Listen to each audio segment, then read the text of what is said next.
పురపాలక పట్టణాభివృద్ధి శాఖ ఆంధ్రప్రదేశ్ వ్యవసాయేతర భూమి చట్టం 2006 రద్దు చేసే నేపథ్యంలో ఆంధ్రప్రదేశ్ మెట్రోపాలిటన్ రీజియన్ మరియు అర్బన్ డెవలప్మెంట్ అథారిటీలు చట్టం 2016, Andhra Pradesh capital region development authority చట్టం 2014, ఆంధ్రప్రదేశ్ టౌన్ ప్లానింగ్ చట్టం 1920 మరియు ఆంధ్రప్రదేశ్ మున్సిపాలిటీల చట్టం 1965లకు కొన్ని సవరణలు చేసే ప్రతిపాదనకు రాష్ట్ర మంత్రిమండలి ఆమోదం తెలిపింది.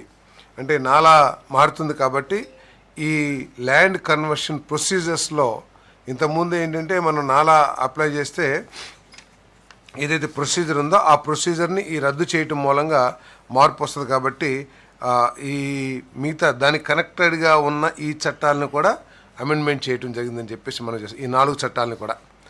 మరి దీంట్లో ఏంటంటే వ్యవసాయ భూముల్ని వ్యవసాయేతర అవసరాల కోసం మార్చినప్పుడు వచ్చే ఏదైతే ఎక్స్టర్నల్ డెవలప్మెంట్ ఛార్జెస్ ఏదైతే ఉంటాయో ఆ ఛార్జెస్ని ఆ ప్రాంతంలో మౌలిక వసతులు అభివృద్ధి కోసం వినియోగించాలని చెప్పేసి మార్పు యొక్క లక్ష్యం అని చెప్పేసి కూడా నేను మనవి చేస్తా ఉన్నాను.